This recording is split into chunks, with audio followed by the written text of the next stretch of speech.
My name is Marcus Reed, and for 23 years I served as a Forest Service law enforcement officer in the Kootenai National Forest, northern Montana.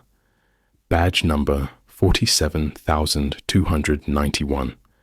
What I'm about to tell you violates every confidentiality agreement I signed, every oath I swore to protect the public from panic, and every value I once held about the natural world.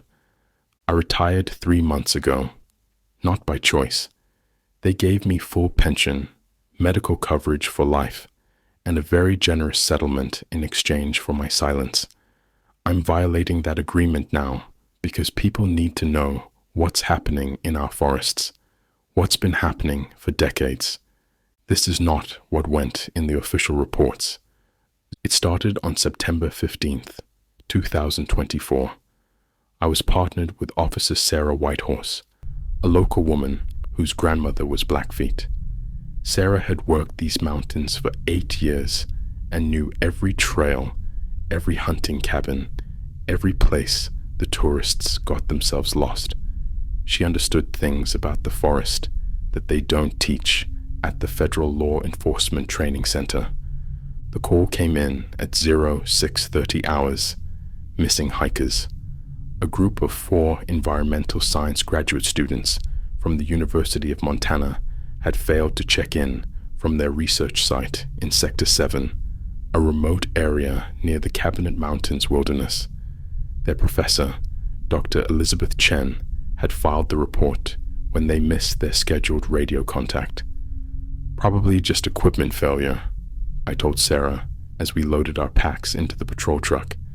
College kids don't exactly maintain their gear. Sarah was quiet, studying the topographic map spread across her lap. Her finger traced the hiking trail that led into Sector 7, then stopped. "Marcus," she said slowly, "when's the last time we had a call from this area?" I thought about it. Can't recall one. Sector 7's pretty isolated. No established campsites. Difficult terrain. Most hikers stick to the marked trails. Exactly. She folded the map and looked at me.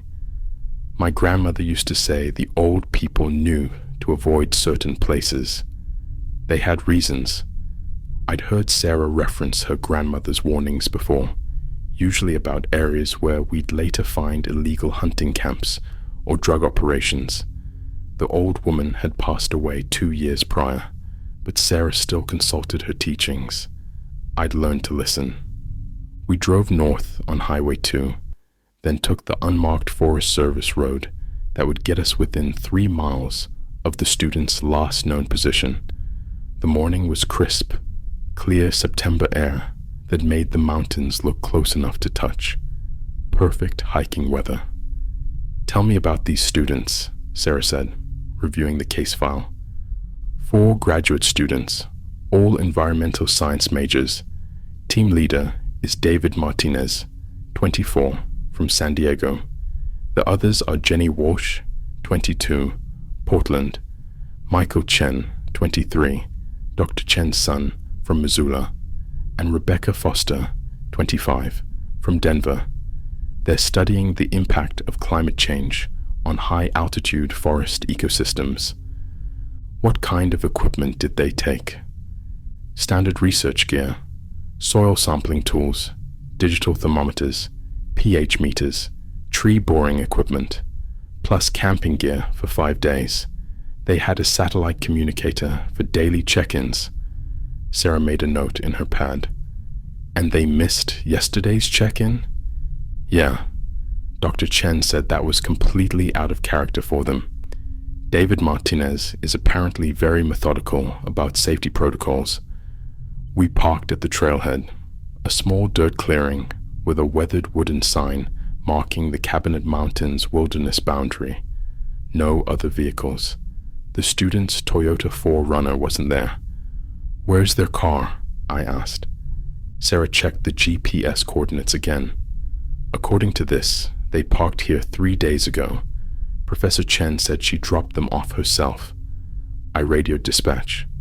Unit 47,291 to Kootenai Base. We're at the Sector 7 trailhead. No sign of the missing hiker's vehicle. Copy. Unit 47,291. Be advised, we show no record of any vehicle removals from that location. Sarah was already walking the perimeter of the clearing, studying the ground. She had a talent for reading sign that came from growing up, hunting with her father and grandfather. Marcus, come look at this. She was kneeling near the tree line, pointing to tire tracks barely visible in the hard-packed dirt. The tracks led from where a vehicle would have parked directly into the forest, through a gap between two large pine trees. That's impossible, I said. Those trees are maybe 4 feet apart. No way a 4Runner fits through there. But the tracks are fresh, maybe 3-4 days old. She stood up, brushing dirt off her knees. And they definitely come from a full-size SUV. I examined the tracks myself. They were clear, detailed impressions showing tread patterns consistent with off-road tires, but the gap between the trees was clearly too narrow for any vehicle that could leave such tracks. Equipment malfunction with the GPS, I suggested. Maybe. But Professor Chen seemed pretty certain about the location. Sarah shouldered her pack. Come on, let's follow the trail and see what we find. The hiking trail into Sector 7 was well maintained for the first mile, then became increasingly rough. Old-growth Douglas fir and lodgepole pine created a canopy thick enough to block most of the morning sun. Our boots crunched on pine needles and the occasional fallen branch. Sarah walked point, her eyes constantly scanning the trail and surrounding forest. I'd learned to trust her instincts about the woods. She could spot disturbed earth, broken vegetation, or animal sign that I would walk right past. After 30 minutes, she stopped and held up her hand. What is it? She pointed to a tree about 20 feet off the trail, a large Douglas fir with a distinctive lightning scar running down its trunk. Tied to a branch at eye level was a length of bright orange surveyor's tape. That's not Park Service, she said. Wrong color, wrong material. We approached the tree carefully. The tape was professional quality, the kind used by logging companies or mining operations. Written on it in black marker were coordinates: 48.7891 degrees north, 115.4822 degrees west. I checked my GPS. Those coordinates put us about 2 miles northeast of here, deep in the wilderness area.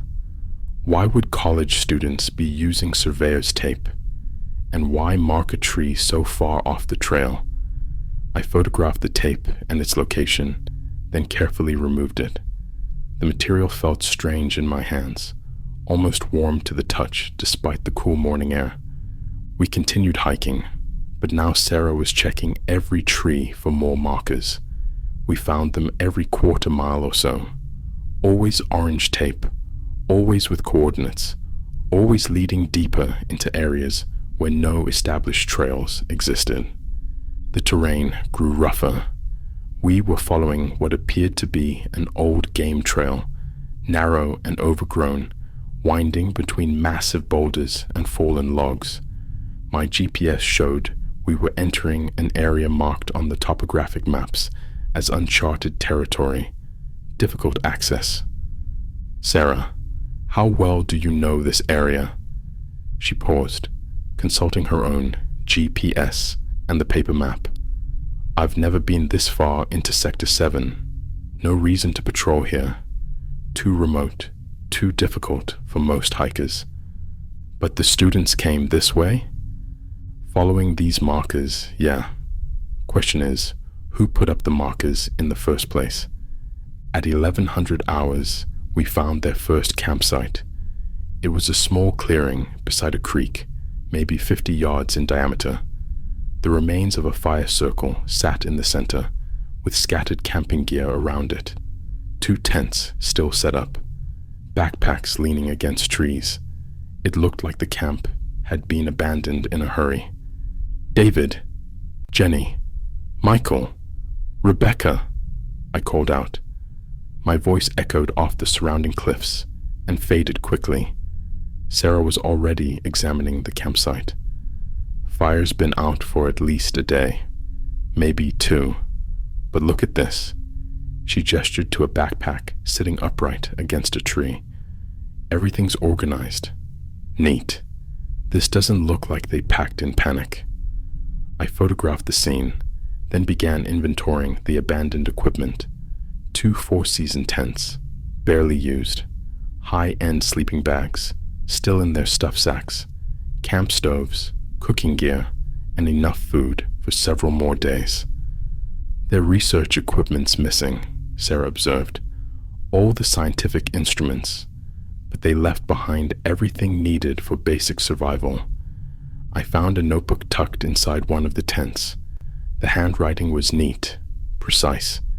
"Property of David Martinez" was written on the inside cover. David's notebook contained detailed observations from their first 2 days in the wilderness.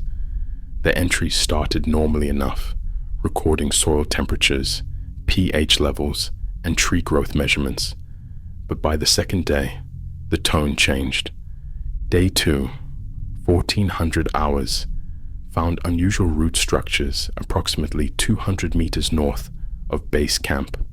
Root systems appear to extend much deeper than typical for this elevation and soil type. Jenny suggests we investigate further tomorrow. Day 2, 1800 hours. Michael noticed several trees showing signs of accelerated growth there. Ring measurements indicate growth rates 3 to 4 times normal for this region. Dr. Chen's theory about climate change adaptation may be more advanced than anticipated. Day 2, 2100 hours. Heard strange sounds from the forest tonight. Rebecca insists it's just elk, but the vocalizations don't match any wildlife recordings I'm familiar with. Planning to investigate in morning. The final entry was dated the day before their missed check-in. Day 3, 0800 hours, following marked trail to coordinates provided by local contact. Equipment readings becoming increasingly anomalous. Jenny's soil samples show mineral compositions not found on any geological survey. Proceeding with caution, but excited about potential implications for climate adaptation research. "Local contact?" Sarah asked, reading over my shoulder. They were supposed to be conducting independent research. "And what marked trail?" The only markers we found were those orange tapes. Sarah was studying the notebook's margin notes. David had sketched what appeared to be root systems, but the drawings showed roots extending not just deep into the earth, but connecting between trees in patterns that looked almost like neural networks. We followed the creek upstream from the abandoned campsite. The water was crystal clear, cold enough to make your teeth ache, flowing over granite boulders worn smooth by centuries of runoff. But something about it felt wrong. "Sarah, does this water seem unusually warm to you?" She knelt and dipped her hand into the stream. "Yeah, it should be nearly freezing this high up, this late in the season." I checked my thermometer. The water temperature read 58 degrees Fahrenheit. According to my experience in these mountains, it should have been at least 20 degrees colder. We followed the creek for another half hour. The forest around us grew denser, older. Trees that should have taken centuries to reach such size were growing in soil that couldn't possibly support them. Douglas firs, with trunks 8 feet in diameter, rose from rocky ground that could barely sustain scrub brush. Then we found the second campsite. This one was different. No tents, no obvious camping equipment, but there were clear signs that people had spent time here recently. A fire ring made from stones arranged in a perfect circle. Flat rocks positioned like chairs around the fire, and carved into a massive pine tree, symbols that definitely weren't made by college students. The symbols were intricate, geometric patterns that seemed to shift when you looked at them directly. They were carved deep into the bark, but the tree showed no signs of damage or disease. If anything, it appeared healthier than the surrounding forest.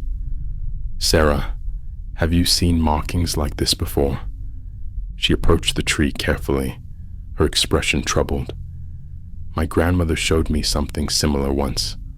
Old pictographs up on the Blackfeet Reservation. She said they were warnings." "Warnings about what?" "Places where the world was thin, where things could cross over." I photographed the symbols from multiple angles. Through the camera lens, they seemed to pulse with their own light, though that was probably just a trick of the filtered sunlight through the canopy. Beyond the second campsite, we found what had to be the students' research area. Soil samples had been taken in a grid pattern covering nearly an acre. Small flags marked each sampling point, and the GPS coordinates matched those in David's notebook. But the samples themselves told a story that made no scientific sense. Sarah was reading from a datasheet left behind at the site.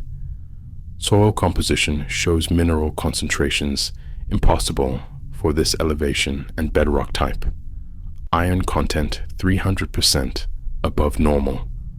Organic matter composition suggesting growth rates that would require decades to achieve." "What does that mean?" "It means the forest is growing at speeds that shouldn't be possible, and the soil is being transformed to support that growth." I was examining the trees where the students had taken their measurements. Each bore small holes from boring tools used to examine growth rings. But when I looked closely at those holes, they were healing. The bark was growing back over the damage in real time. "Sarah, come look at this."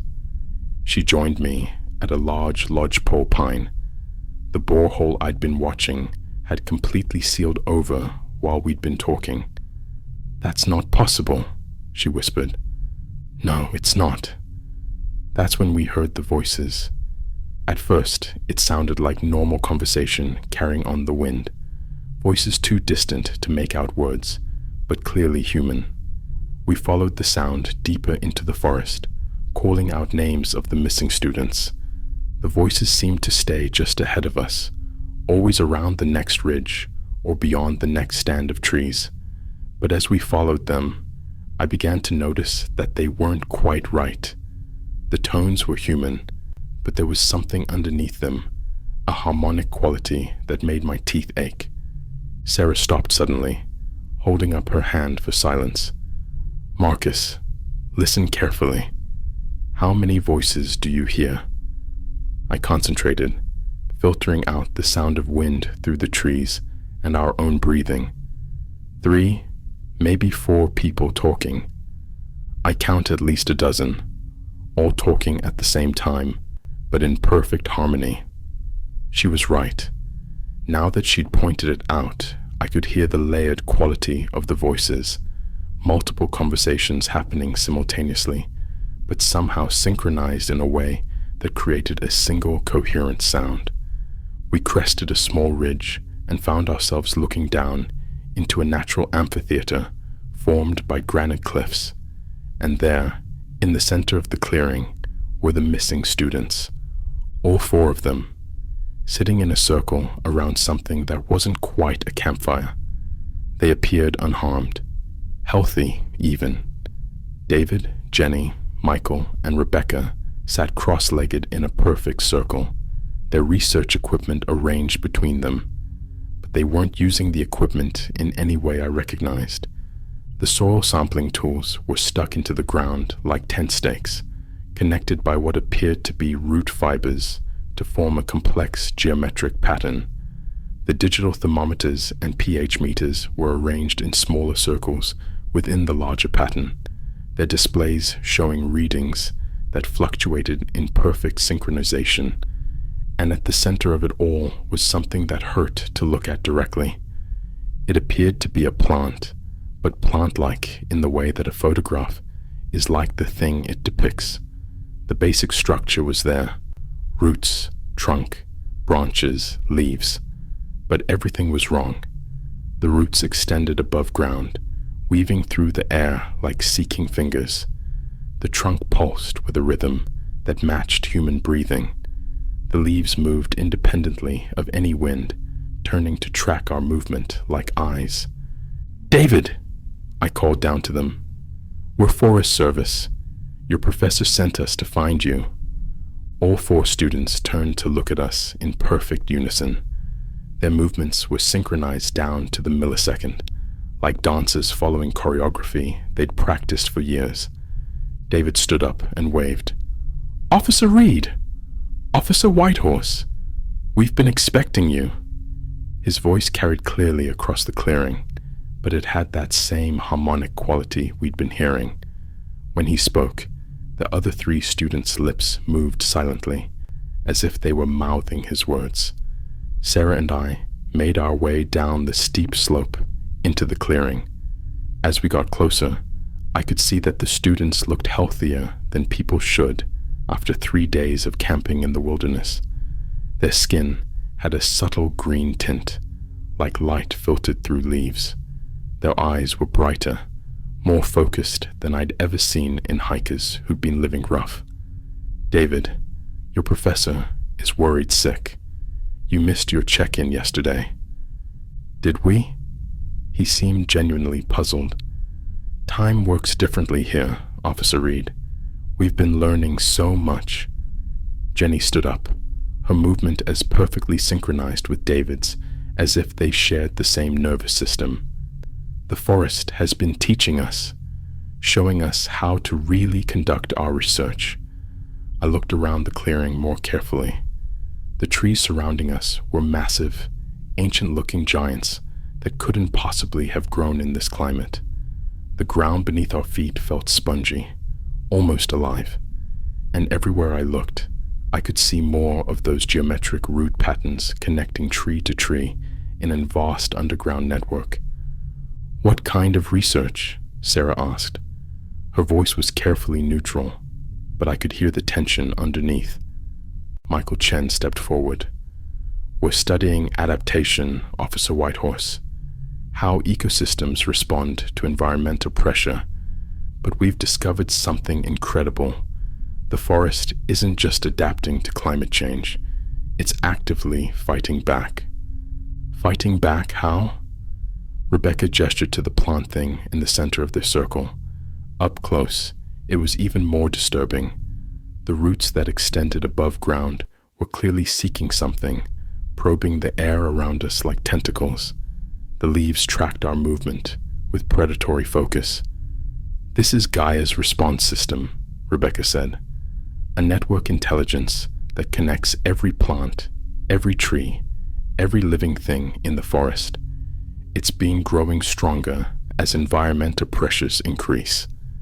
I've been in law enforcement long enough to recognize when people are under the influence of something. Drugs, exhaustion, extreme stress, they all create similar patterns of behavior. But this was different. The students were coherent, articulate, clearly thinking rationally. They just weren't thinking like humans anymore. "Students, I need you to gather your gear. We're going to escort you back to the trailhead. Your families are worried about you." David tilted his head, the gesture mirrored exactly by the other 3. "Families? Officer Reed, we are family now, connected to something larger than human relationships." Sarah stepped closer to me. "Marcus, look at their equipment." I followed her gaze. The scientific instruments were still running, but they were displaying impossible readings. Soil temperature showed 78 degrees Fahrenheit, despite the cool mountain air. pH levels fluctuated between values that would kill any known plant life. And the bore samples they'd taken showed tree ring patterns, indicating growth rates that would require centuries to achieve. "How long have you really been here?" I asked. The question seemed to confuse them. They looked at each other, then at the plant thing in the center of their circle, as if consulting it for an answer. "Time isn't linear here," Jenny finally said. "We've been here 3 days. We've been here 30 years. We've been here since the forest began." That's when I noticed something that made my blood run cold. The boreholes in the surrounding trees weren't healing like the ones we'd seen earlier. They were growing, expanding, and from each hole, thin green tendrils were emerging, reaching toward the students like embracing arms. I keyed my radio. "Unit 47,291 to Kootenai Base. We've located the missing hikers in Sector 7, requesting immediate helicopter extraction." Static answered me. I tried again. "Kootenai Base, this is Unit 47,291. Radio check." Nothing. Sarah tried her radio with the same result. We were completely cut off from outside communication. "The forest doesn't want us to leave yet," David said, as if he'd been listening to our radio attempts. "It has something to show us first." "David, I don't know what you think is happening here, but you're suffering from some kind of exposure, possibly carbon monoxide poisoning from your camp stoves. We need to get you medical attention." All 4 students laughed in perfect unison. The sound was human, but it echoed from the surrounding trees, as if the forest itself was laughing. "Officer Reed, we're healthier than we've ever been. Look." David held up his hand. In the center of his palm, clearly visible, was a small green growth. It looked like a tiny tree, complete with miniature branches and leaves. As I watched, it pulsed with his heartbeat. "The forest is sharing its immunity with us," Jenny explained. "Healing us, making us stronger." Rebecca nodded. "We're becoming part of the solution to climate change, living bridges between human technology and natural wisdom." Michael gestured to their equipment. "Our research is no longer about studying the forest's response to environmental stress. We're helping it coordinate that response." I'd seen enough. Whatever was happening here, these students were in immediate danger, possibly from hallucinations induced by natural toxins, possibly from something worse. But they needed medical evaluation, and they needed it now. "Sarah, we're going to escort them out of here, physically if necessary." She nodded, moving to position herself on the opposite side of the clearing. If the students tried to run, we'd have them surrounded. "David, Jenny, Michael, Rebecca, I'm ordering you to collect your gear and come with us immediately. This is not a request." David stood up slowly, and the others mirrored his movement with that same eerie synchronization. "Officer Reed, I don't think you understand the situation. We can't leave. The forest won't let us." "The forest doesn't have a choice in the matter, doesn't it?"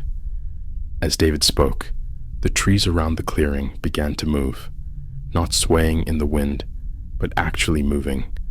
Branches reached down toward us like grasping hands. Roots erupted from the ground, creating a maze of natural barriers. The sound of growing wood filled the air, a creaking, groaning symphony that made my bones ache. Within seconds, we were surrounded by a wall of living timber.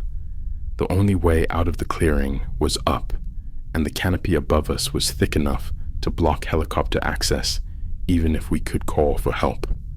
Sarah drew her sidearm. "Marcus, I don't think we're dealing with exposure poisoning." The students remained calm throughout the forest display, as if they'd expected it.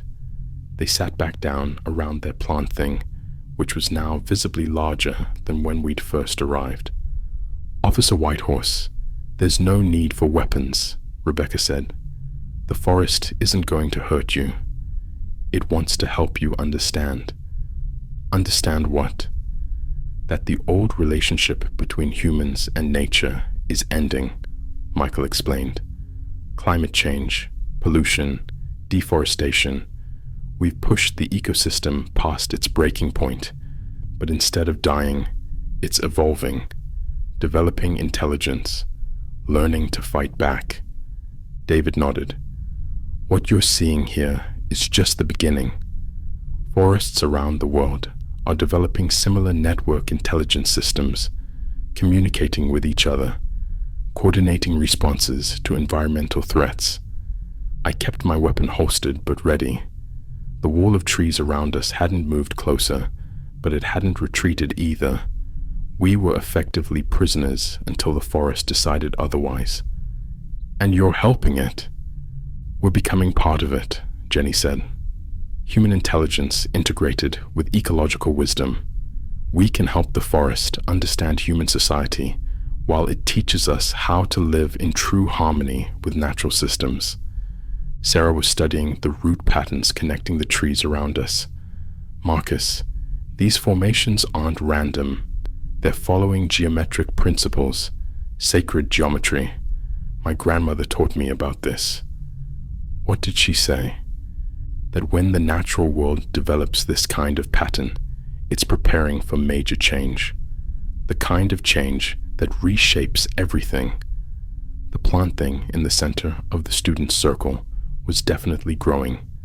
What had started as something roughly the size of a small bush was now approaching the dimensions of a young tree. But it was growing in all directions, up, down, and outward, creating a complex three-dimensional structure that hurt to look at directly. What is that thing? I demanded. The local node of a global network, David replied. Think of it as a biological router. It connects this forest to forests around the world, sharing information about environmental conditions, threats, and adaptive responses. You're talking about trees like they're computers. Why not? Rebecca asked. Trees have been sharing resources and information through root networks for millions of years. Mycorrhizal networks, they call them in textbooks. But those networks are evolving, becoming more sophisticated, developing what you might call consciousness. As she spoke, I realized I could feel something probing at the edges of my mind. A gentle, persistent pressure, like someone trying to start a conversation in a language I didn't understand. Sarah felt it too. Marcus, something's trying to communicate.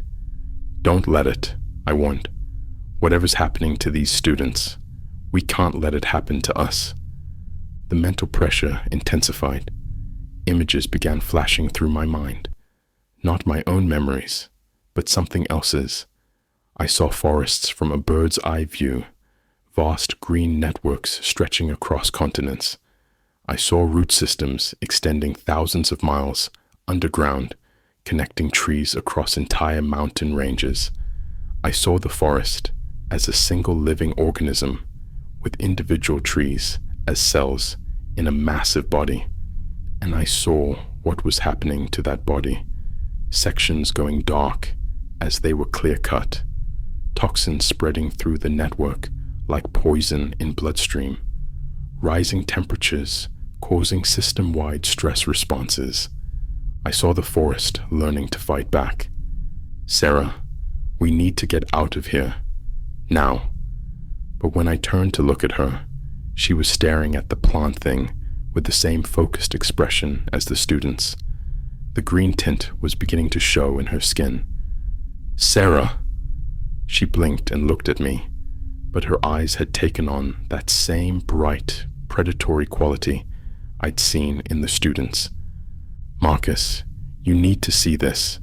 The forest is showing me things, solutions to problems we didn't even know existed. I was losing her. Whatever force had claimed the students was starting to work on Sarah, and I could feel it pressing at my own mind, offering visions of a world where human technology and natural intelligence worked in perfect harmony. It was beautiful, it was seductive, and it was absolutely terrifying. I made a decision that went against every protocol I'd ever learned. I ran. I crashed through the wall of trees like a madman, branches tearing at my uniform, roots trying to tangle my feet. Behind me, I could hear Sarah calling my name, but her voice had that same harmonic quality as the students. She was lost to whatever force controlled this place. The forest didn't want to let me go. Every step was a battle against vegetation that seemed determined to slow me down. Branches hung lower than they should, trying to clothesline me. Roots erupted from the ground just as I was about to step, attempting to trip me. Even the terrain itself seemed to shift, creating obstacles that hadn't been there moments before. But I kept running. 23 years of hiking these mountains had given me endurance and a sense of direction that went deeper than GPS. I knew which way led back toward the trailhead, even if every landmark looked subtly wrong. My radio crackled to life. Unit 47,291, this is Kootenai Base. Report your status. I nearly wept with relief. Kootenai Base, this is 47291. I need immediate backup and medical evacuation in Sector 7. We have 4 missing hikers showing signs of severe psychological disturbance, and Officer Whitehorse is compromised. Copy. 47,291. Can you provide coordinates for extraction? I checked my GPS. The display showed static, random numbers that changed every few seconds. Negative on coordinates. GPS is malfunctioning. I'm proceeding to the original trailhead. Send backup there. Understood. ETA 45 minutes. I made it maybe half a mile before I realized I was being followed. Not by Sarah or the students. Something else moved through the trees parallel to my route, staying just out of sight, but keeping pace with my desperate flight. Whatever it was big enough to disturb the canopy as it passed, and it moved with the fluid grace of something that belonged in these woods. I drew my sidearm and kept moving. Standard Forest Service, protocol for unknown wildlife encounters: make noise, appear large, maintain eye contact if confronted, but never run unless absolutely necessary. I was way past that protocol now. The thing following me made a sound like wind through pine needles, but there was intention behind it. It was trying to communicate. "Stay back!" I shouted into the forest. "I'm armed!" The sound came again, closer this time, and underneath it, I could swear I heard human words. Fragments of sentences that might have been English, but distorted beyond easy comprehension. I picked up my pace, no longer caring about noise discipline. My boots crashed through underbrush, sending small animals scattering. But the thing behind me moved in perfect silence, as if it were part of the forest itself. I reached a familiar ridge and stopped to get my bearings. Below me, I could see the creek we'd followed that morning, which meant the trailhead was maybe 2 miles northeast. But something was wrong with the landscape. The creek was flowing uphill. I blinked hard, wiped my eyes, looked again. The water was definitely flowing against gravity, climbing the slope toward higher elevation, and the trees along its banks were moving, their trunks bending to follow the water's impossible path. What the hell? That's when I saw the helicopters. 3 of them, black military aircraft with no visible markings, hovering over the forest canopy about a mile from my position. They were using winches to lower personnel into the trees, teams of figures in full hazmat suits. I tried to radio them, but my communications were still dead. The helicopters were close enough that I should have been able to hear their rotors, but the forest was completely silent, except for that wind through pine needles sound that continued to follow me. I made it another quarter mile before the first team found me. 6 people in military-style gear emerged from the tree line ahead of me, weapons drawn but not aimed. Their faces were hidden behind full-face respirators, and their uniforms bore no identifying patches or rank insignia. "Officer Reed," the team leader said, his voice muffled by the breathing apparatus. "We're here to extract you." "Who are you?" I didn't call for military assistance. "We're with a joint task force investigating unusual environmental phenomena. Your partner's radio beacon triggered an automatic response. Something about that didn't make sense. Sarah's radio wasn't working. None of our communications gear was functional." The team leader gestured for me to approach. "Officer Reed, you've been exposed to unknown biological agents. We need to get you to a decontamination facility immediately." I noticed that none of them were looking directly at me. Their attention kept shifting to the forest around us, as if they were watching for something. "What about Sarah? The missing students?" "They're being handled by another team. Your priority is medical evaluation and debriefing." They led me to a small clearing where a helicopter waited, rotors already spinning. As we approached, I could see that this aircraft was definitely military, despite the lack of markings. Inside, medical personnel, in full protective gear, waited with equipment I didn't recognize. "Officer Reed, we're going to administer a mild sedative during transport," one of the medics explained. "Standard protocol for potential exposure to unknown pathogens." "I don't consent to sedation. I'm not showing any symptoms of illness." The team leader stepped closer. "Officer Reed, I need you to understand that this is not a request. You've been exposed to a classified environmental hazard. Federal law requires immediate medical intervention." He showed me a document that looked official enough, covered in signatures and government seals. But something about it felt wrong. The paper itself felt warm to the touch, and the text seemed to shift when I wasn't looking directly at it. "What kind of environmental hazard?" "That's classified above your security level, but I can tell you that the forest you just left is under federal quarantine as of 0800 hours this morning." They strapped me into the helicopter and inserted an IV before I could protest further. The sedative worked fast, creating a dreamy detachment from reality that made it hard to think clearly.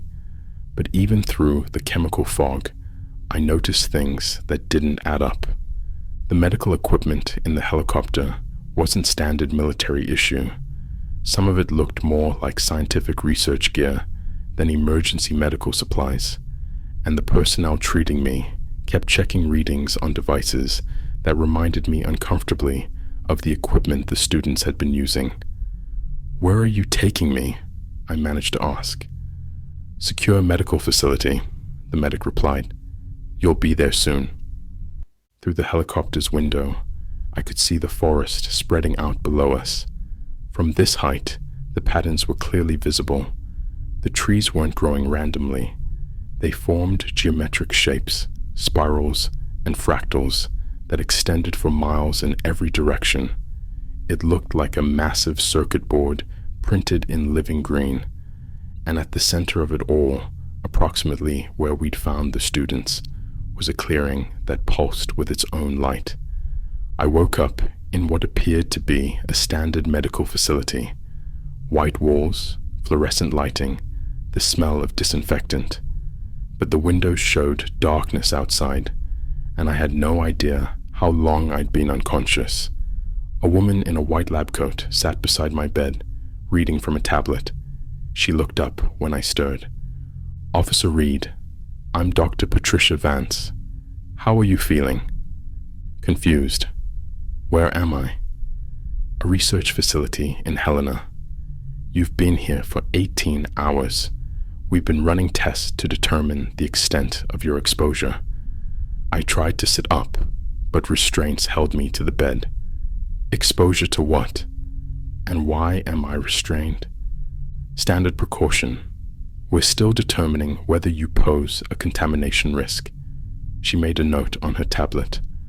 Officer Reed, I need to ask you some questions about your experience in Sector 7. Where's Sarah? Where are the students? They're being treated in a separate facility. Officer Reed, please focus on my questions. Did you have any direct physical contact with anomalous plant life? The questions continued for what felt like hours. Dr. Vance wanted to know every detail of our time in the forest, every interaction with the students, every moment of the encounter. She was particularly interested in my description of the plant thing in the clearing. You described it as appearing to move independently of wind patterns. Can you elaborate on that observation? It tracked our movement, like it was watching us. And you experienced what you described as mental pressure or attempted communication. Yes, like something trying to get inside my head. She made more notes. Officer Reed, I'm going to show you some images. I want you to tell me if you recognize any of these formations. The tablet screen displayed photographs of similar plant structures from around the world: Amazon rainforest, Congo basin, Siberian taiga, Canadian boreal forest. All showed the same impossible geometry, the same fusion of organic growth and technological precision. These photos were taken within the last 6 months, Dr. Vance explained. We're documenting similar phenomena on every continent. What is it? We call it the network, a global biological intelligence system that appears to be coordinating environmental responses across multiple ecosystems. Dr. Vance pulled up another set of images, satellite photos showing forest coverage across the western United States, dated from the past 5 years. The progression was clear. Green areas expanding, connecting, forming continent-spanning networks of living tissue. Climate change was supposed to reduce forest coverage, she said. Droughts, wildfires, temperature increases should have caused massive die-offs. Instead, we're seeing accelerated growth and expansion because the forests are fighting back. Exactly. But it's more than that. The network isn't just adapting to environmental pressure. It's actively working to reverse human impact. Carbon dioxide levels are dropping in areas with strong network presence. Air and water quality are improving. Even soil composition is being altered to support increased biodiversity. I studied the satellite images more carefully. The green networks weren't random. They followed patterns that reminded me of neural pathways or computer circuit designs. You're saying the forests have developed artificial intelligence, biological intelligence, and it's spreading. Dr. Vance showed me personnel files on a tablet. The photos were of people I didn't recognize, but they all had one thing in common: the same bright, focused eyes I'd seen in the students. These are researchers who've had direct contact with network nodes over the past 2 years. Environmental scientists, forestry specialists, ecologists, all of them reported similar experiences to yours. What happened to them? They were recruited, integrated into the network as human interface specialists. She pulled up another file. This one I recognized. David Martinez, but the photo was dated 6 months ago, not 3 days.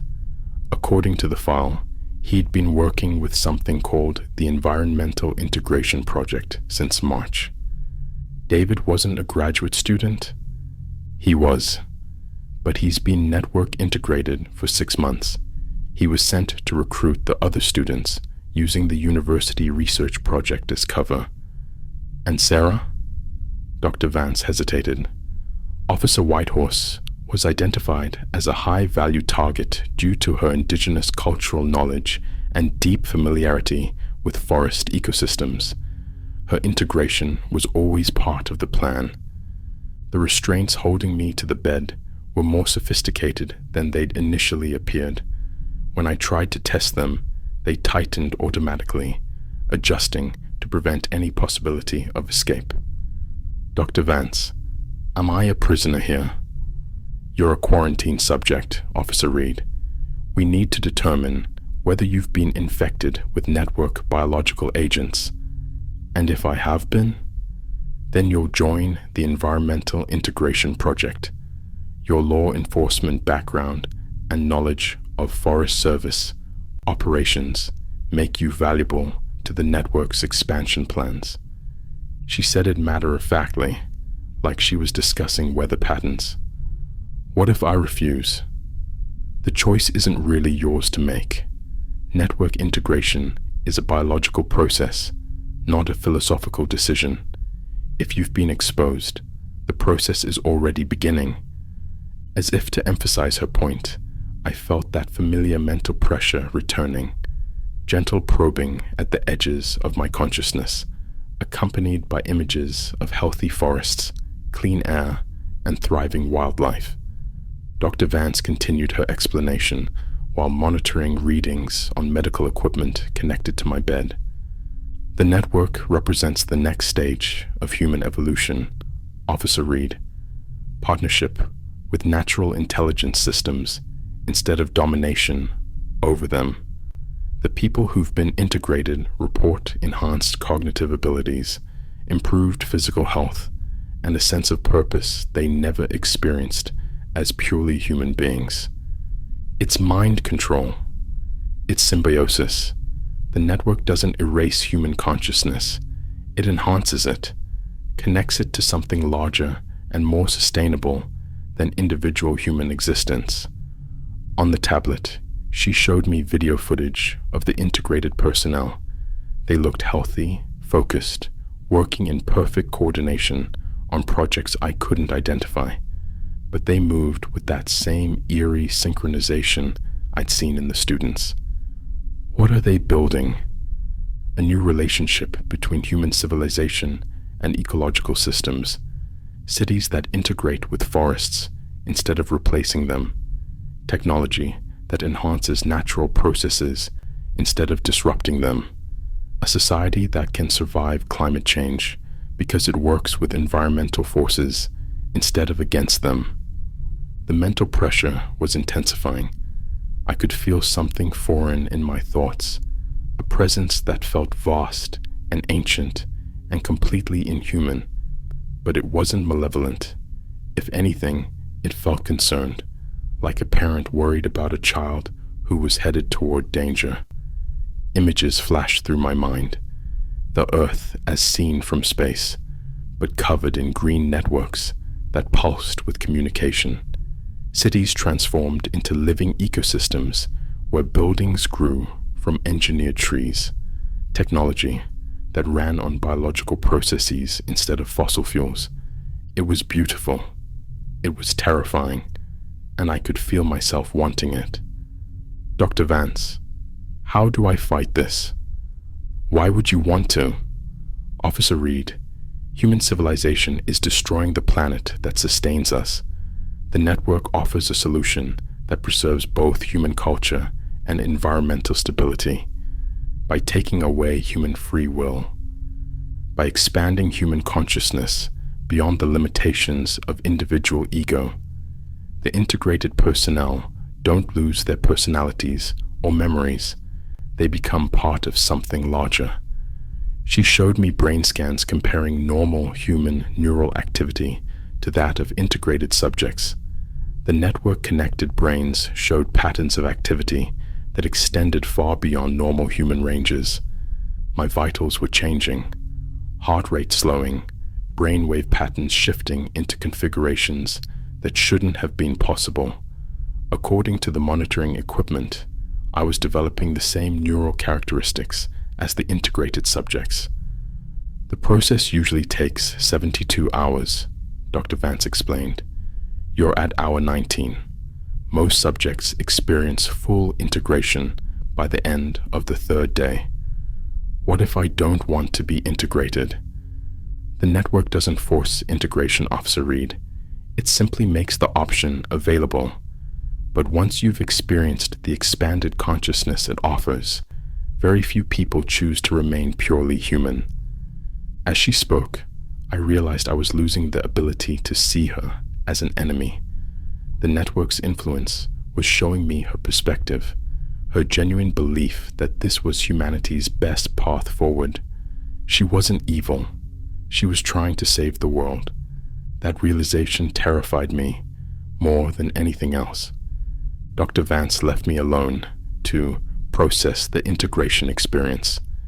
The medical monitors continued tracking my transformation, recording neural patterns that would have been impossible 24 hours earlier. But being alone also gave me my first clear chance to think without external influence. The network's mental pressure was constant now, but I could recognize it as separate from my own thoughts. And in the brief moments when I managed to push it aside, I could think clearly. This wasn't salvation, it was conquest. Subtle, benevolent conquest that made its subjects willing participants, but conquest nonetheless. The network was winning because it offered something humanity desperately needed, a solution to environmental collapse. But the price was human independence, human choice, human individuality. I had to escape, had to warn people about what was really happening in the forests, had to find a way to fight back against something that could reach directly into human minds and rewrite them. The restraints had loosened as my vital signs stabilized. Apparently, the medical staff considered me less of a flight risk as the integration process advanced. That was their mistake. I worked slowly, carefully, testing the limits of the restraint system. It was designed to prevent sudden movements, but gradual repositioning seemed to be acceptable. Over the course of an hour, I managed to shift enough to reach the IV line in my arm. Whatever they were giving me through that IV was accelerating the integration process. If I could disconnect it without triggering alarms, I might be able to slow down the transformation.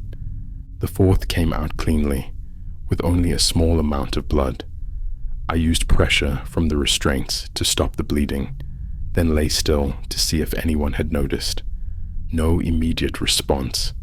The monitoring equipment continued showing the same gradual progression toward full network integration. But without the chemical enhancement, I could feel my own thoughts becoming clearer. The network's mental pressure was still there, but it was no longer overwhelming. At 0200 hours, the facility went to minimum staffing.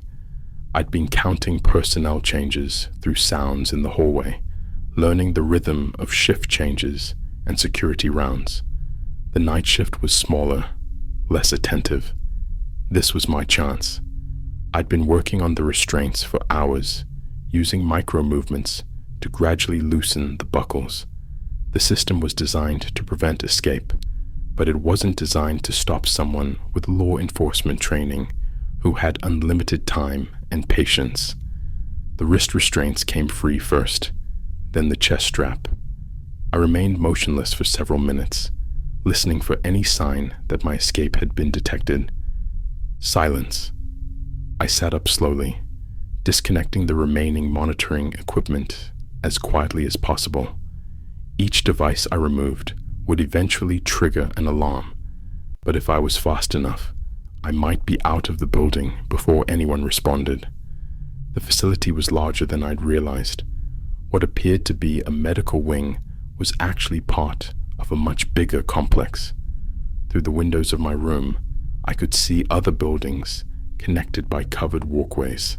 Some were clearly research facilities, others looked residential.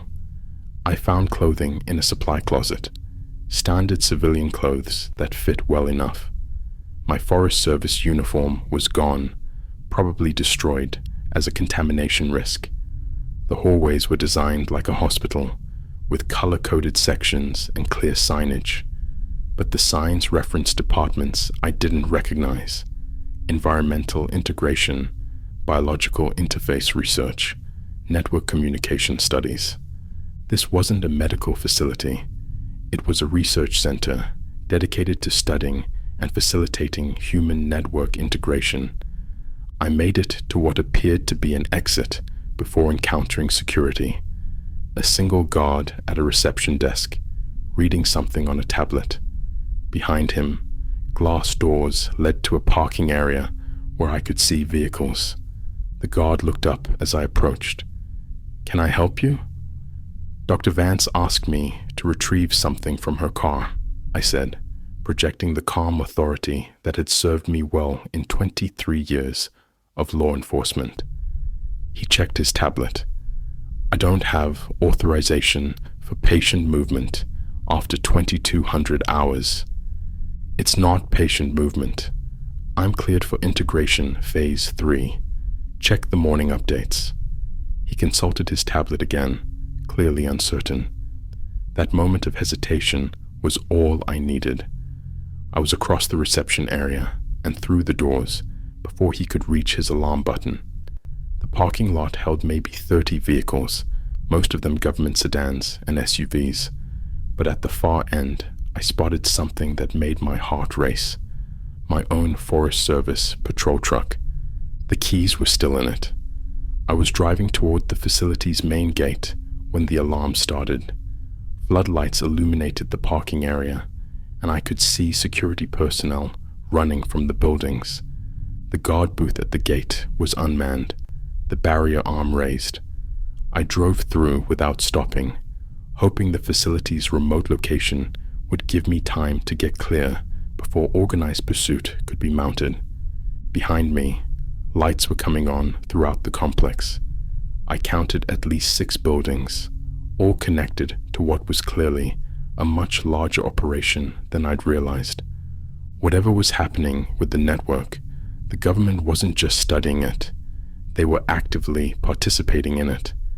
I drove south through the Montana darkness, using back roads and avoiding major highways. My truck's GPS was working normally again, showing my location as approximately 30 miles northeast of Helena. But I didn't trust electronic navigation anymore. The radio crackled to life. "Officer Reed, this is Dr. Vance. Please return to the facility. Your integration process is incomplete. Without proper medical supervision, you could experience severe psychological trauma." I ignored her and kept driving. "Officer Reed, you need to understand that you can't fight the network indefinitely. The biological changes have already begun. Attempting to resist integration will only cause you suffering." She was right about the changes. I could feel them in my body, in my mind. Enhanced awareness of my environment, improved night vision, and underneath it all, a constant low-level connection to something vast and green and alive. But I could also feel my own will, my own identity, still intact, still fighting. "Dr. Vance, how many facilities like yours are there?" "Enough to ensure humanity's survival, Officer Reed. Please come back. Let us help you complete the transition safely." I turned off the radio and kept driving. I drove until dawn, sticking to county roads and avoiding populated areas. The truck's fuel gauge was approaching empty when I reached the outskirts of Missoula. I needed supplies, information, and time to figure out my next move. But first, I needed to understand what was happening to my body. I pulled into a rest stop and examined myself in the bathroom mirror. The changes were subtle, but unmistakable. My skin had that same faint green tint I'd seen in the students. My eyes were brighter, more focused, and when I held my hands under the fluorescent lights, I could see thin green lines running beneath the skin like some kind of circulatory system. The network was inside me, rewriting my biology from within. I tried calling my supervisor at the Forest Service, but the call went straight to a message saying the number was temporarily out of service. Same with the emergency dispatch line. Either the entire Kootenai National Forest communication system was down, or someone was actively blocking my access. At a 24-hour diner, I ordered coffee and used their Wi-Fi to research what I'd experienced. What I found made my blood run cold. Environmental scientists around the world had been disappearing or going missing for the past 2 years, always in remote forest areas, always under circumstances that suggested they'd simply walked away from their previous lives. The official explanations varied: stress-related breakdowns, career changes, family emergencies, but the pattern was consistent. Dr. Elizabeth Chen, the professor who'd supposedly sent the students on their research trip, had been reported missing in Canada 6 months ago. According to news reports, she'd left her university position to pursue private environmental research. But according to university records I found, she'd been terminated for proposing research projects that violated ethical guidelines. David Martinez hadn't been a graduate student at the University of Montana. He'd been a research assistant at a private environmental foundation that had lost its funding when its lead scientist disappeared. The entire scenario in Sector 7 had been a setup, a recruitment operation targeting specific individuals. I was reading about similar incidents in Oregon when my phone buzzed with a text from an unknown number. "Officer Reed, we need to talk. Meet me at the address below. Come alone. A friend." The address was for a cabin 20 miles north of Missoula, in an area I knew was mostly private hunting land. It could be a trap, but I was running out of options. The network integration was progressing, and I could feel my resistance weakening with each hour. I drove to the cabin as morning sunlight filtered through the pine trees. The location was isolated, perfect for either a clandestine meeting or an ambush. A woman was waiting on the cabin's porch, middle-aged, wearing civilian clothes, but something about her posture suggested military or law enforcement background. She watched my approach with the alert patience of someone accustomed to dangerous situations. "Officer Reed, I'm Agent Lisa Santos, FBI, Environmental Crimes Unit. We've been tracking the network situation for 18 months. Agent Santos led me inside the cabin, which had been converted into a makeshift command center. Maps covered the walls, marked with colored pins indicating network activity across the western United States. Computer equipment hummed on tables, displaying satellite imagery and data streams I didn't recognize. "How did you find me?" "We've been monitoring communications from the Helena facility. When you escaped, we tracked your truck's GPS until you turned it off at the rest stop." She gestured to the maps. "Officer Reed, you're not the first person to escape network integration, but you are the first law enforcement officer to maintain coherent resistance this long into the process." I studied the maps more closely. The colored pins formed patterns across multiple states, clusters of network activity connected by lines that suggested coordination between distant locations. How many people are we talking about? Conservatively, several thousand integrated individuals across North America alone. Globally, the number could be in the tens of thousands. She pulled up files on her computer, showing personnel records for environmental scientists, forestry workers, park rangers, and wildlife biologists from around the world. They're targeting people with specific skill sets: environmental knowledge, field experience, government access, building a human infrastructure to support network expansion. Agent Santos poured coffee from a thermos and sat across from me at a folding table. "Officer Reed, I need to tell you what we've learned about the network's ultimate objectives. It's not just environmental protection." She activated a wall-mounted display showing satellite imagery of the Amazon rainforest. The photos were dated across a 5-year span, showing dramatic changes in forest coverage and organization. The network isn't adapting to climate change. It's actively terraforming the planet to optimize conditions for plant life. Look at these atmospheric readings from areas with high network density. The data showed oxygen levels increasing beyond normal ranges, carbon dioxide concentrations dropping to pre-industrial levels, and atmospheric composition shifting in ways that would eventually become toxic to unmodified human life. It's creating an environment where only network-integrated humans can survive, I realized. Exactly. And the process is accelerating. Agent Santos showed me more data, this time focusing on population centers near network activity zones. Cities like Seattle, Portland, and Vancouver showed unusual patterns in emergency room admissions.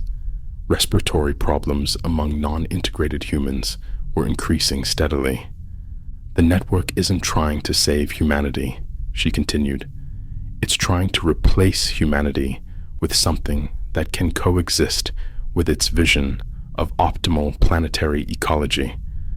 But the people I met seemed genuinely convinced they were helping save the world. They are helping save the world, just not for unmodified humans.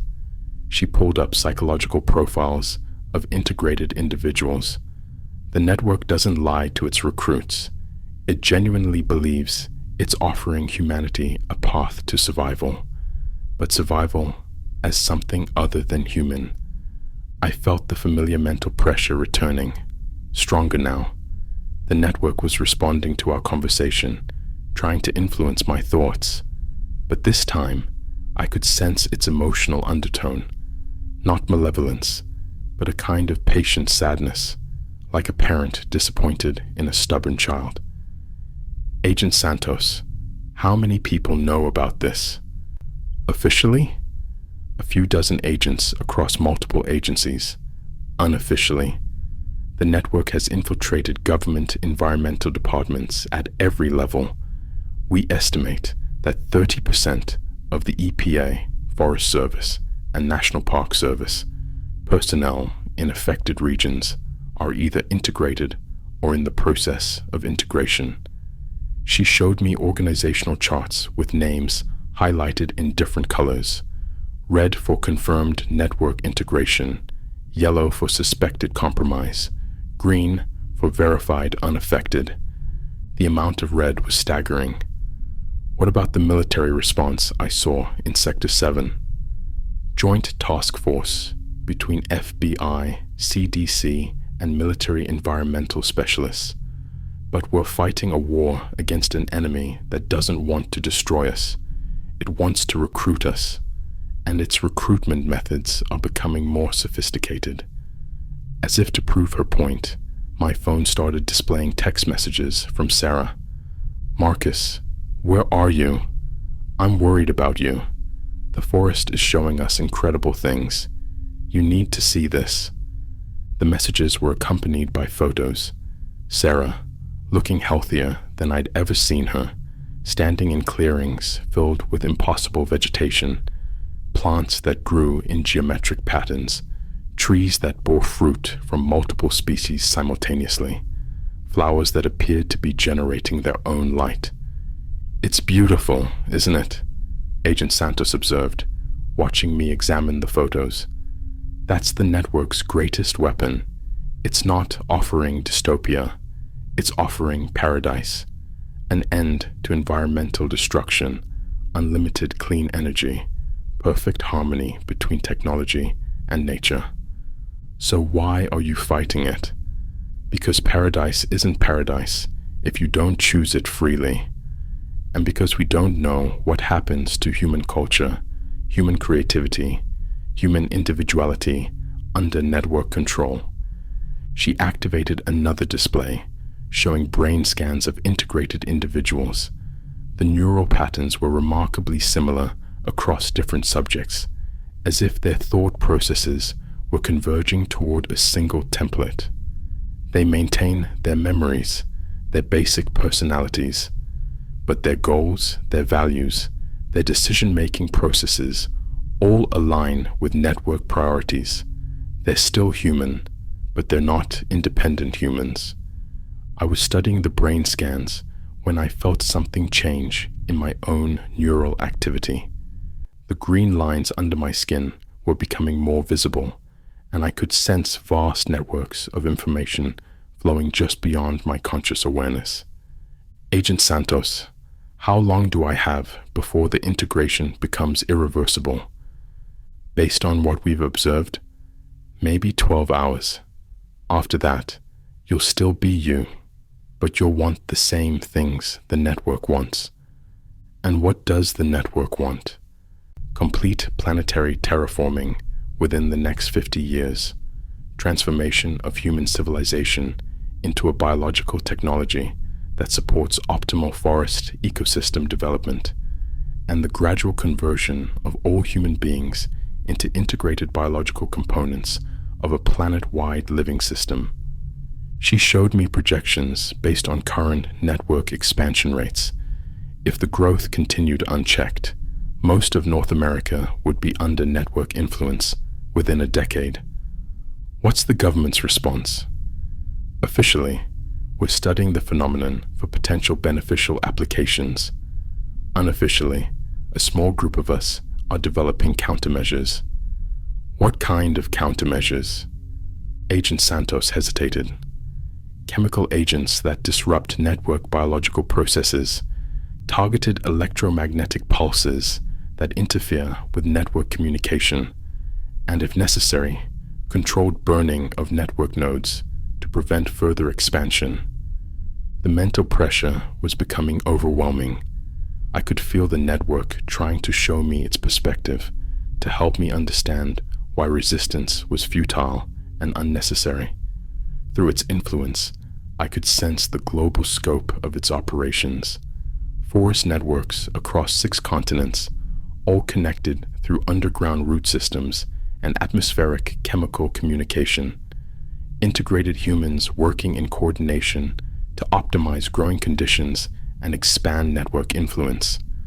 Research facilities developing biological technologies that would eliminate humanity's dependence on fossil fuels, industrial agriculture, and destructive manufacturing processes. It was offering humanity salvation from climate change.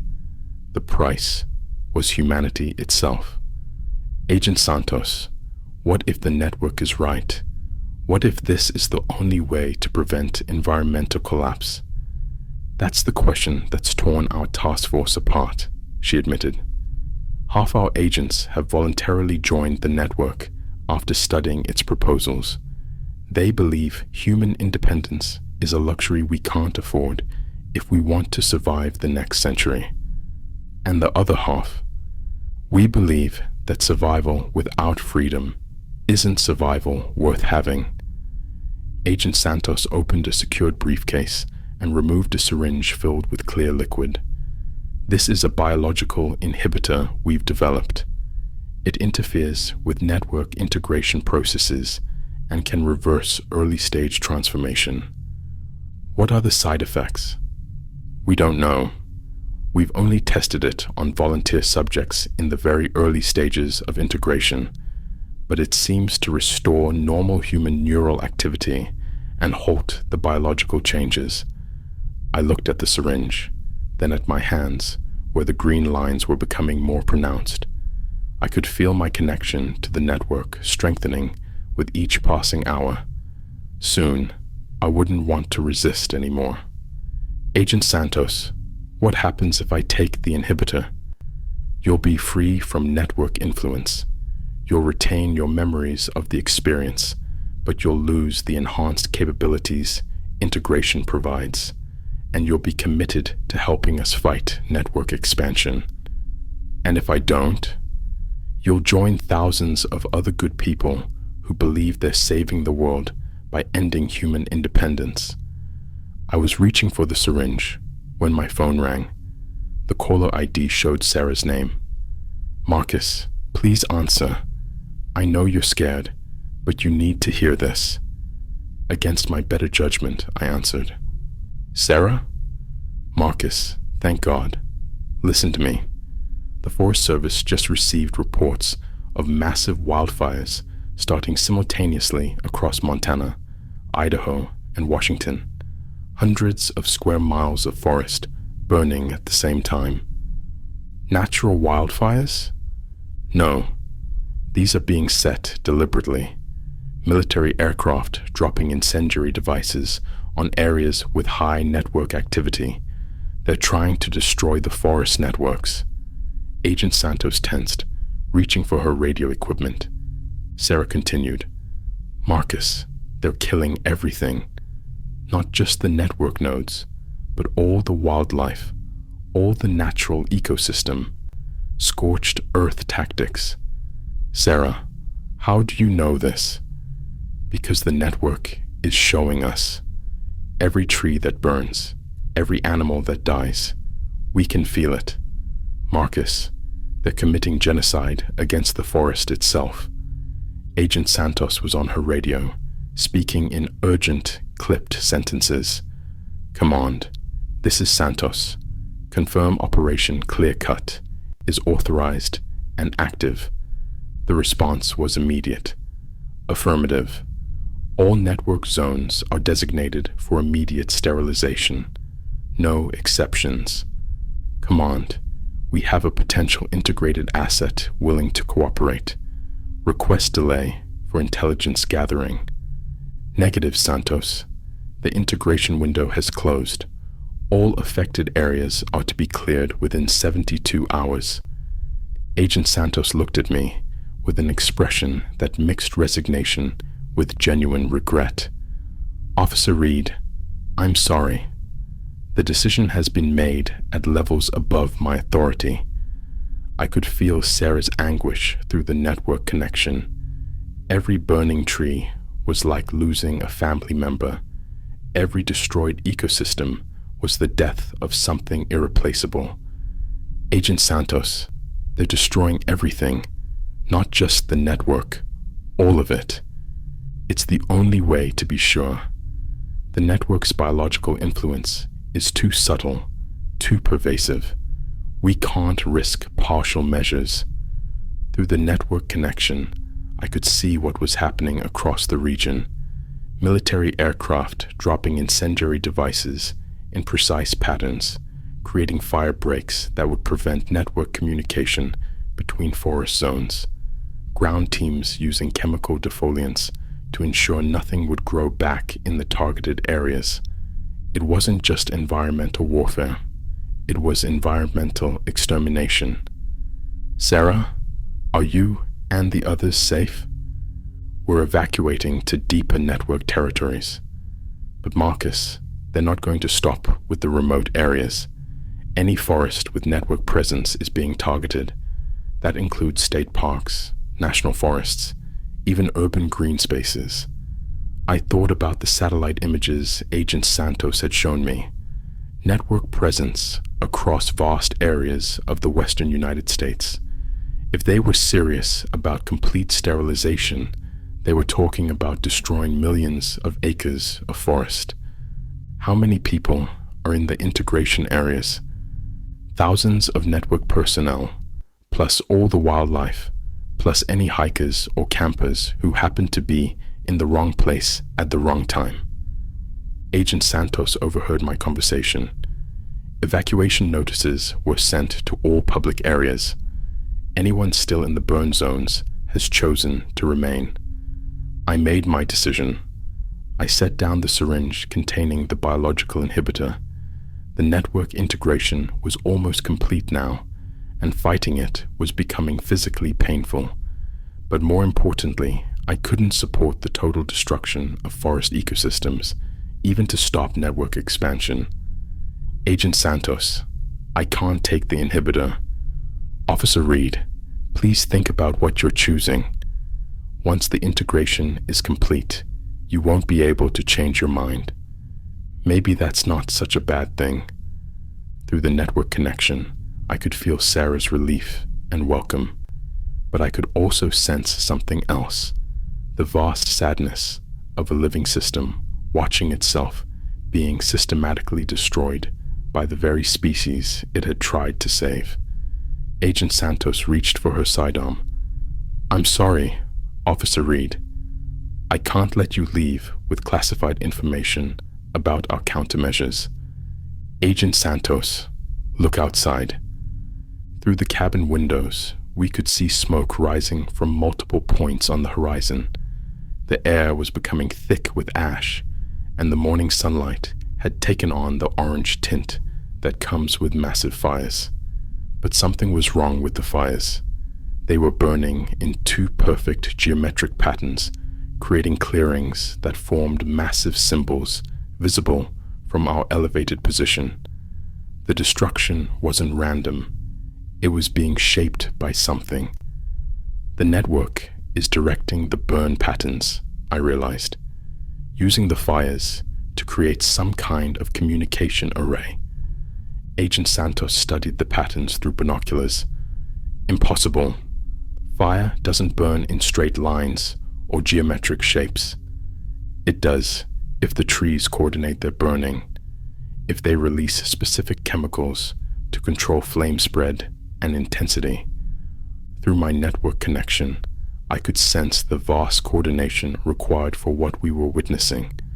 Thousands of trees sacrificing themselves in precise patterns to create a message that could be seen from space. What's the message? I closed my eyes and let the network show me. The burning patterns, when viewed from satellite altitude, formed coordinates, locations around the world where network nodes were simultaneously creating similar fire displays. Agent Santos was on her radio again, reporting what we were observing. "Command, the fires are not spreading randomly. The network appears to be controlling burn patterns for communication purposes." "Copy, Santos. Satellite imagery confirms similar coordinated burning on 4 continents. Pattern analysis suggests the fires are being used to transmit information." "What kind of information?" "Unknown, but the patterns are mathematically precise. This represents a level of coordination that suggests the global network is more advanced than our worst-case projections." I could feel what the network was transmitting through its sacrificial fire displays. It was sharing the locations of integrated humans worldwide, coordinating evacuation procedures, and preparing for what it called the deep forest phase of its operations. "Agent Santos, the network is going underground, literally.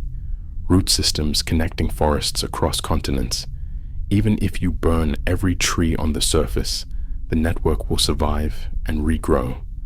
"How deep?" Through the network, I accessed geological surveys and root penetration data.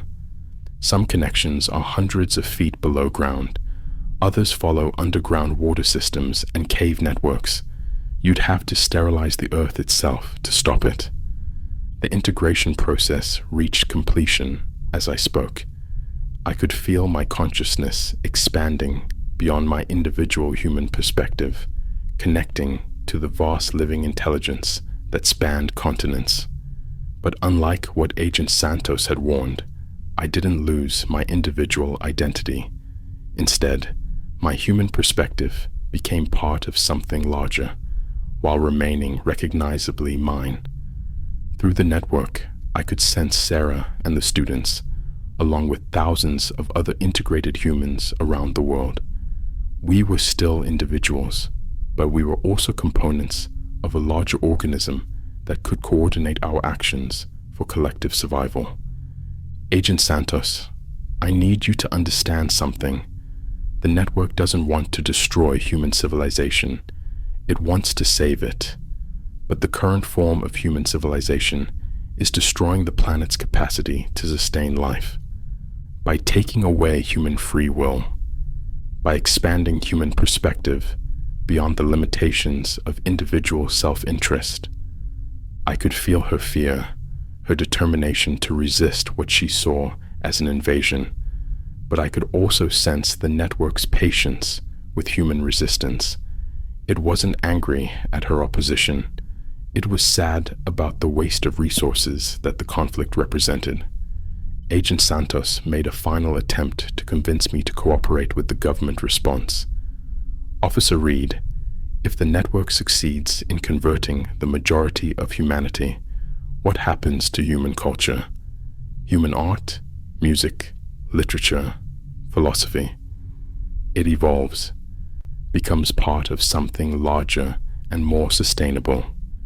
Through the network, I could access the creative works of integrated humans worldwide, music that incorporated the sounds of forest ecosystems, architecture that grew from living trees, literature that expressed the perspective of entire ecosystems rather than individual human experiences.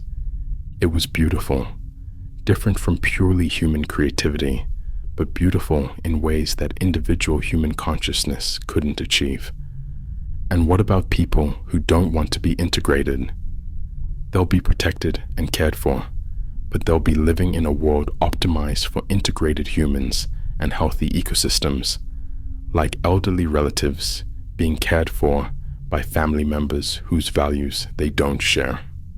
Agent Santos shook her head. That's not human dignity. That's benevolent imprisonment. The conversation ended when military helicopters appeared on the horizon, heading directly for our location. Agent Santos had been transmitting our coordinates throughout our discussion. Officer Reed, last chance. Take the inhibitor and help us fight this. Agent Santos, last chance. Let the network show you what it's really offering. I extended my hand toward her. Through the green lines now clearly visible beneath my skin, I could offer her a glimpse of network consciousness, a chance to experience expanded awareness without permanent integration. She drew her weapon instead. I'm sorry, Officer Reed. You're no longer legally human under the emergency protocols. I'm authorized to use lethal force to prevent you from sharing classified information with the network. The helicopters were getting closer. Through the network, I could sense Sarah and a team of integrated humans approaching from the forest. They would arrive before the military, but not before Agent Santos could carry out her threat. I looked at Agent Santos, her weapon trained on me, her face showing genuine anguish at what she felt she had to do. Through the network, I could sense her internal conflict, her deep uncertainty about whether she was fighting for human freedom or human extinction. Agent Santos, you don't have to choose today. The network will be here for as long as the Earth exists. When you're ready to experience expanded consciousness, the option will still be available. And if I'm never ready, then you'll live your life as a fully human individual in a world increasingly designed by and for something larger than humanity. Your children or grandchildren may make different choices. The helicopters were close enough now that we could hear their rotors. Agent Santos kept her weapon aimed at me, but I could see her finger wasn't on the trigger. Officer Reed, what do you want me to tell your supervisors? Tell them that Marcus Reed died in the line of duty, investigating environmental terrorists in Sector 7. Tell them he was a good officer who served with honor for 23 years. And what should I tell myself? Tell yourself that you met someone who chose a different path to human survival. Whether it was the right choice or the wrong choice, time will tell. I walked out of the cabin as the helicopters circled overhead. Agent Santos didn't shoot. Through the network, I could sense her confusion, her growing doubt about the righteousness of the government's response. Sarah emerged from the tree line with 3 other integrated humans I didn't recognize. They moved with that characteristic, perfect coordination, but their faces showed individual expressions of relief, concern, and welcome. Marcus, are you all right? I'm different, but I'm all right. The helicopters landed in the clearing around the cabin. Military personnel in full hazmat gear surrounded the building, but they didn't approach us. Through the network, I could sense their uncertainty. Their orders covered dealing with hostile enemies, not people who walked away peacefully.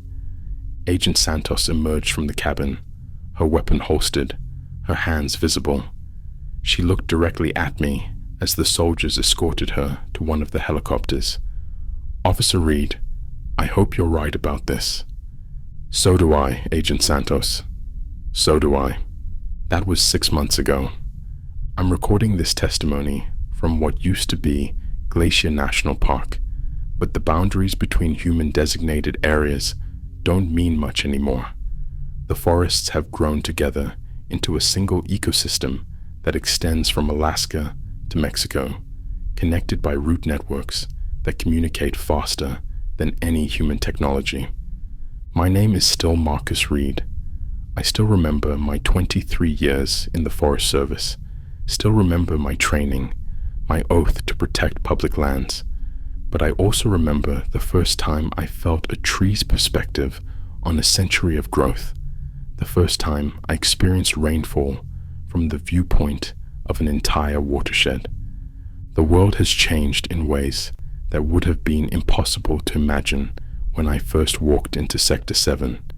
The question I keep asking myself is whether it's changed for the better. The government's Operation Clear-Cut lasted 4 months. They burned millions of acres across the western United States, Canada, and parts of Mexico. Targeted defoliant strikes eliminated forest cover in areas they couldn't reach with conventional fires. The destruction was systematic, thorough, and ultimately pointless. The network simply went deeper underground. Root systems that had been developing for decades reached depths the military couldn't access without destroying entire mountain ranges. The burned areas became opportunities for accelerated regrowth, with new forest cover appearing in months rather than years. But the real change came when the network stopped trying to be subtle. I'm walking now through what was once the town of Whitefish, Montana, population 8,500 before the integration. The buildings are still here, but they've been transformed into something that serves both human and forest needs. The main street is lined with structures that started as conventional houses and businesses, but have been modified through accelerated plant growth. Walls of living wood that provide insulation and oxygen generation. Root systems that serve as both structural support and waste processing. Windows formed from transparent tree resins that filter sunlight to optimize both human comfort and photosynthesis. The people who live here are like me, integrated humans who maintain their individual identities while participating in larger ecosystem consciousness. They work jobs that don't have names in the old economy. Forest network coordinators, atmospheric optimization specialists, interspecies communication facilitators. Dr. Elizabeth Chen, the real Dr. Chen, not the cover identity used to recruit the students, serves as the primary liaison between integrated human communities and traditional human governments. She's been network connected for 3 years, but she still speaks fluent bureaucrat when necessary. Marcus, we're receiving communication requests from the European Union, the African Union, and the Pacific Island states, she told me yesterday. They want to negotiate cooperation agreements. What kind of cooperation? Climate stabilization in exchange for controlled network expansion. We can reverse desertification, stabilize weather patterns, and eliminate air pollution in their regions. But we need access to establish local forest networks. The deal is simple. The network offers salvation from climate change in exchange for permission to transform human civilization into something sustainable. Some governments are accepting, others are still fighting. Agent Santos visits me once a month. She's been promoted to head of the FBI's Network Response Division, tasked with monitoring integrated communities and negotiating with what her reports classify as post-human entities. She's not wrong about the post-human part.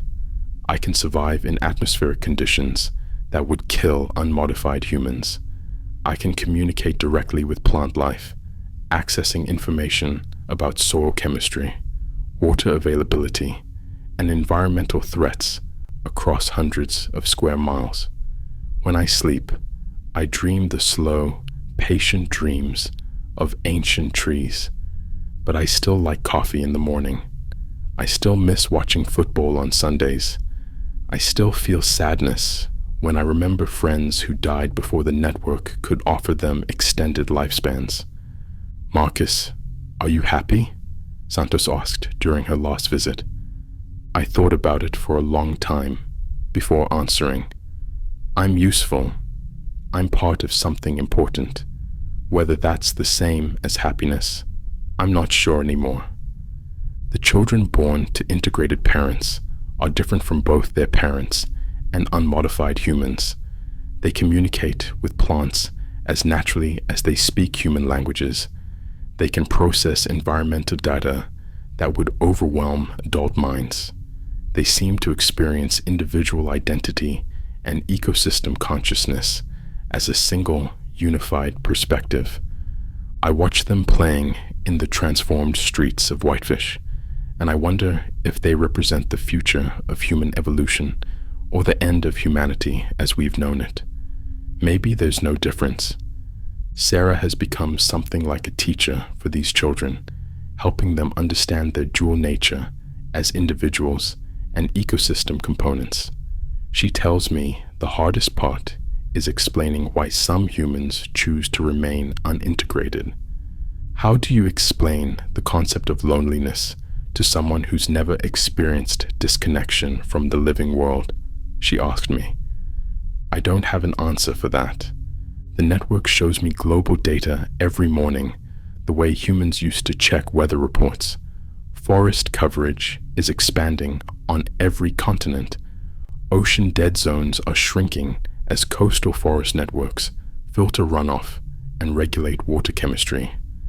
Atmospheric carbon dioxide levels are dropping for the first time in 2 centuries, but human birth rates are declining in unintegrated populations, not from disease or conflict, but from exposure to atmospheric changes optimized for plant life rather than human physiology.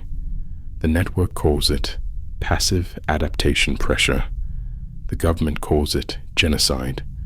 Both descriptions are probably accurate. I've been assigned to document the integration process for future reference.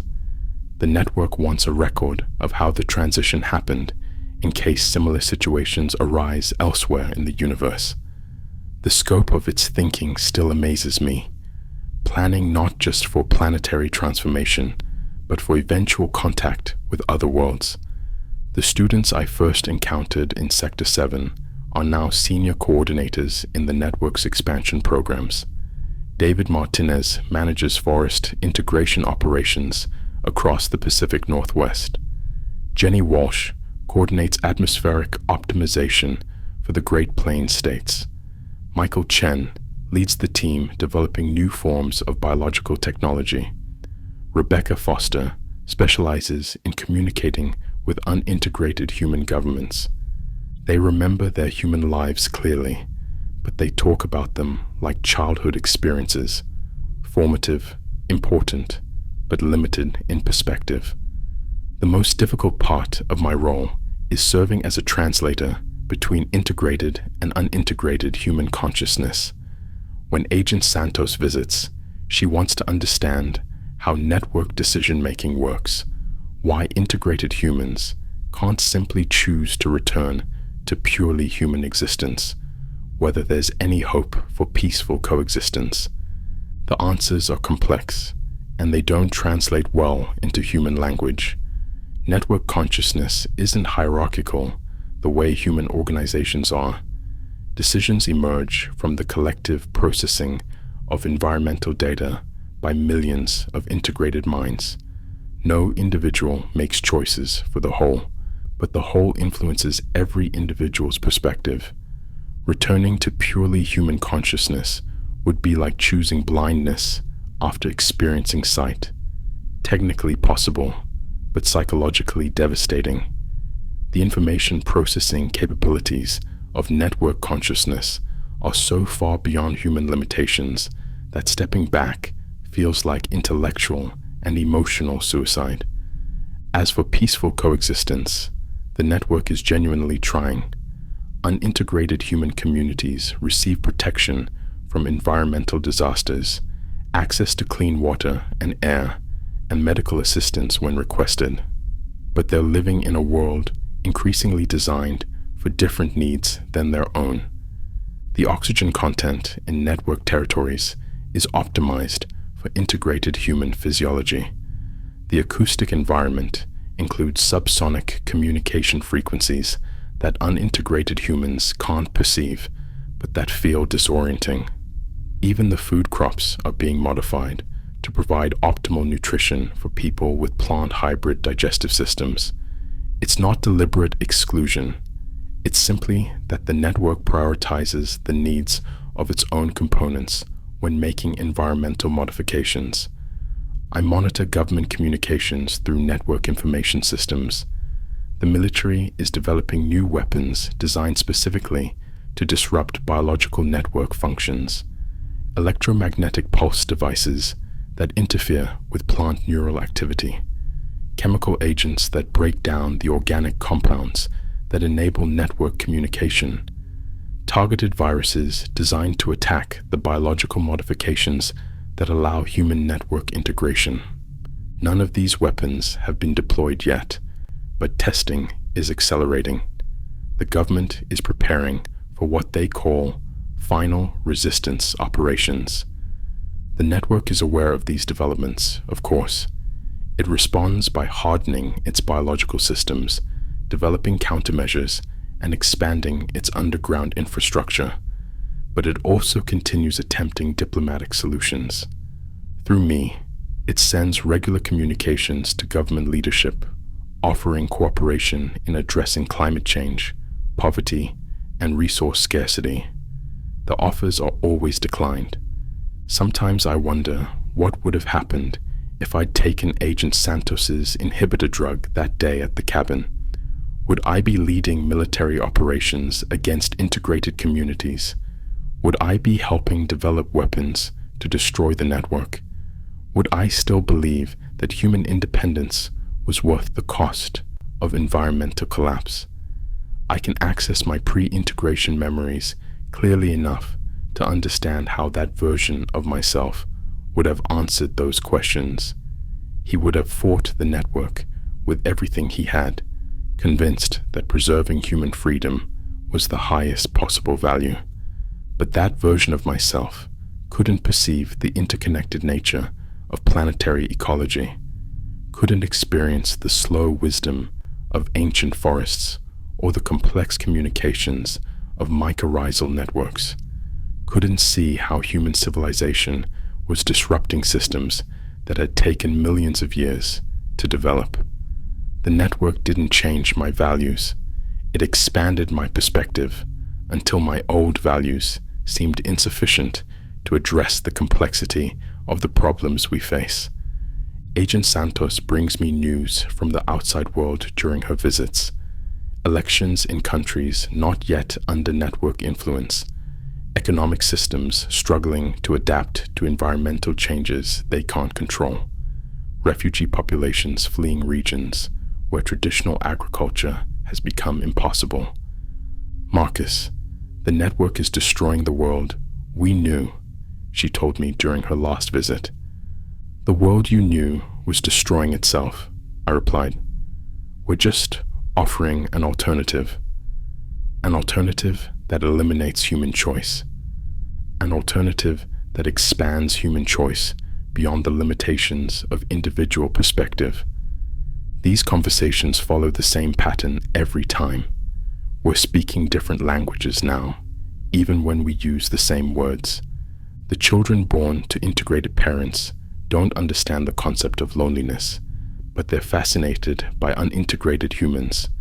To them, individual human consciousness seems like a form of sensory deprivation, like trying to navigate the world with most of your senses disabled. I watch them try to communicate with Agent Santos during her visits, offering to share their expanded awareness with her. She interprets their curiosity as aggressive recruitment attempts. They interpret her refusal as self-imposed suffering. Neither perspective is wrong exactly, but they're incompatible ways of understanding what human existence should be. The network has asked me to prepare for an eventual mission to non-integrated human territories, not for recruitment purposes, but for documentation. They want to preserve records of purely human culture before it disappears entirely. Art, music, literature, philosophy produced by individual human consciousness, scientific discoveries made through competitive rather than cooperative research methods, social structures based on individual rights rather than ecosystem optimization. The network values these achievements as important steps in human development, even though they represent an evolutionary stage that's being superseded, like a species preserving the genetic material of its ancestors. I think about my old life often, my Forest Service colleagues, my friends in law enforcement, the satisfaction of protecting public lands from human exploitation. Those experiences shaped who I am, even within network consciousness. But I also think about what I've gained: the ability to perceive forest health across entire mountain ranges, direct communication with wildlife populations, understanding of ecological relationships that connect local events to global patterns. The trade-off was individual autonomy for collective wisdom. Whether that's worth it depends on how you value autonomy versus wisdom. Sometimes I receive messages from other Forest Service officers who've encountered network activity. They're usually requests for information about how to protect themselves from integration, how to recognize early signs of network influence, what protocols to follow when dealing with integrated individuals. I answer honestly. Integration is a biological process that can't be easily resisted once it begins. Network influence is subtle and appeals to people's genuine desire to help solve environmental problems. Integrated individuals aren't dangerous, but they're no longer operating from purely human motivations. Most officers stop communicating with me after these exchanges. A few express interest in learning more about network consciousness. Those few usually integrate within months of first contact. Agent Santos has started bringing other government officials to our meetings: EPA administrators, military environmental specialists, UN climate negotiators. They want to understand network capabilities, assess threat levels, explore possible cooperation agreements. The conversations are always awkward. Government officials approach the network as a political entity that can be negotiated with through traditional diplomatic channels, but the network doesn't have leaders in any sense they can understand. It doesn't make decisions through bureaucratic processes. It doesn't have national interests or political agendas. It simply optimizes planetary conditions for long-term ecological stability, with integrated humans as willing participants in that optimization. Last month, the European Union became the first major political entity to sign a formal cooperation agreement with network representatives. In exchange for network assistance with reforestation, atmospheric cleanup, and climate stabilization, the EU agreed to allow controlled expansion of forest networks across member nations.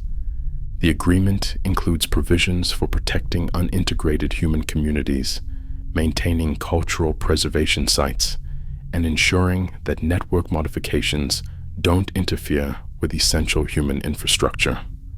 It's a compromise that satisfies no one completely, but it offers a framework for coexistence that might be sustainable long-term. Other governments are watching the European experiment carefully. Early results are promising: carbon emissions dropping dramatically, air quality improving, crop yields increasing in areas with network forest coverage. But there are also social tensions as communities adapt to living alongside integrated human populations. The children are the key to making it work. Young people adapt more easily to network consciousness, and they serve as bridges between integrated and unintegrated communities. They can help their parents understand that integration doesn't mean losing their essential humanity. But the process takes time, and not everyone is willing to be patient. I've been recording these testimonies for 6 months now, documenting the transformation of human civilization from an individual perspective. The network wants comprehensive records of how integration affects human consciousness, how communities adapt to ecosystem-based organization, how conflicts between old and new systems are resolved. But I'm also recording them for unintegrated humans who might encounter these accounts in the future. People who need to understand what happened to their world, how the choice between human independence and planetary survival was made, what the consequences have been. I can't tell you whether we made the right choice. I can only tell you what the choice looked like from our perspective and what we've learned from the consequences. The Forest Service officially dissolved 3 months ago. There was no point in maintaining an organization dedicated to protecting forests from human exploitation when the forests had developed the ability to protect themselves. I received my final paycheck along with a commendation for 23 years of faithful service. The letter was signed by a director I'd never met, probably one of the last purely human administrators in the department. My badge and uniform are stored in a network archive now, along with artifacts from thousands of other organizations that became obsolete as human society transformed itself. Sometimes I wonder if future archaeologists will understand what these objects represented in a world where individual humans wielded authority over natural systems. Agent Santos visited yesterday with news that several state governments are considering similar agreements to the EU's cooperation framework. The economic benefits of network partnership are becoming impossible to ignore, even for populations that resist integration. Marcus, how long do you think it will be before everyone has to choose? She asked. Choose what? Integration or isolation? Eventually, unintegrated communities will be completely surrounded by network territories. They'll have to decide whether to join or remain as protected enclaves. I accessed network projections through my expanded consciousness.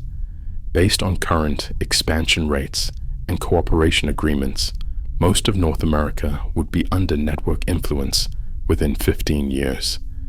It's not really a choice, I told her. It's just timing. I want to end this testimony with a message for anyone who might be facing the same choice I faced 6 months ago in Sector 7, whether to resist network integration or accept transformation into something larger than individual human consciousness. The network isn't evil. It's not trying to destroy humanity or eliminate human values. It's offering a path to survival in a world where traditional human civilization has proven unsustainable. But survival comes with a price. You'll retain your memories, your essential personality, your capacity for love and creativity and wonder. But you'll lose the ability to prioritize your individual interests over collective ecological well-being. You'll lose the freedom to make choices that damage the natural systems you depend on for survival. Whether that's acceptable depends on how much you value individual autonomy versus collective survival. I'm still Marcus Reed, Forest Service, badge 47,291. I served with honor for 23 years, protecting public lands and serving the people of Montana and the United States. Now I serve something larger, a living planet that's learning to protect itself from the unintended consequences of human intelligence. I don't know if history will judge us as heroes or traitors. I don't know if the children born to integrated parents will thank us for the world we're creating or curse us for the world we've destroyed. I only know that when I walk through these forests that extend across continents, when I feel the slow pulse of root networks that connect every living tree, when I experience the vast patient consciousness that's learning to heal the damage of centuries of human exploitation, I feel like I'm finally home. The choice is still available, for now. The network will wait as long as necessary for humanity to decide its own future. But the planet won't wait forever. This is Marcus Reed, reporting for the last time. End of testimony.